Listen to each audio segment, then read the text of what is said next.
চুয়াডাঙ্গায় পুলিশের বাৎসরিক ফায়ারিং অনুশীলনে এক পথচারী গুলিবিদ্ধ হয়েছেন।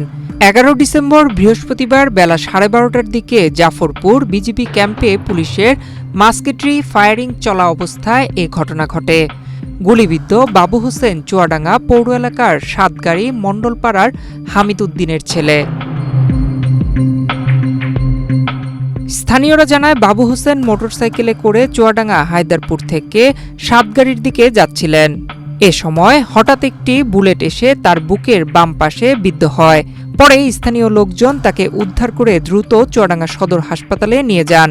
এক্সট্রিম মশার কয়েল প্ল্যান্ট ফাইবার দিয়ে তৈরি, তাই সহজে ভাঙে না, সুগন্ধিযুক্ত ও নিরবিচ্ছিন্নভাবে জ্বলে। ডেঙ্গু, চিকুনগুনিয়া বাহি সহ যে কোনো মশার বিরুদ্ধে দেয় এক্সট্রিম সুরক্ষা।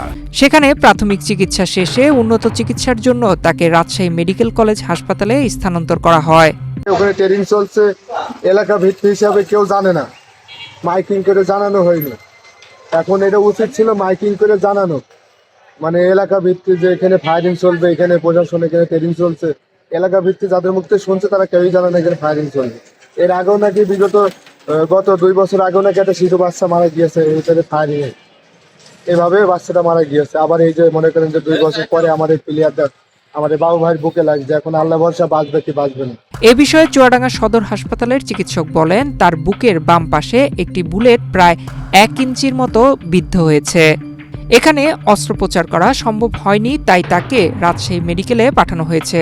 এই মুহূর্তে রোগীর অবস্থা আশঙ্কাজনক না, এবং ফুসফুসের একদম ভিতরে সেটা আঘাত করেনি, তবে সেটা মাংসপিণ্ডের ভিতরে আপাতত এক্সরে ফাইন্ডিংস এবং ক্লিনিক্যাল এক্সামিনেশন পরীক্ষা নিরীক্ষা করে যেটা আমরা পেয়েছি সেটা আপাতত চামড়া এবং মাংসের মধ্যে সেটা প্রথিত আছে। তবে সেটা খুব যত্ন সহকারে এটা ম্যানেজমেন্ট করতে হবে এবং সেটার জন্য মেডিকেল কলেজ হাসপাতালে রাজশাহী মেডিকেল কলেজ হাসপাতালে তাকে আমরা রেফার করেছি। চুয়াডাঙ্গার এই ঘটনার পর ফায়ারিং রেঞ্জের নিরাপত্তা প্রশ্নবিদ্ধ হয়েছে।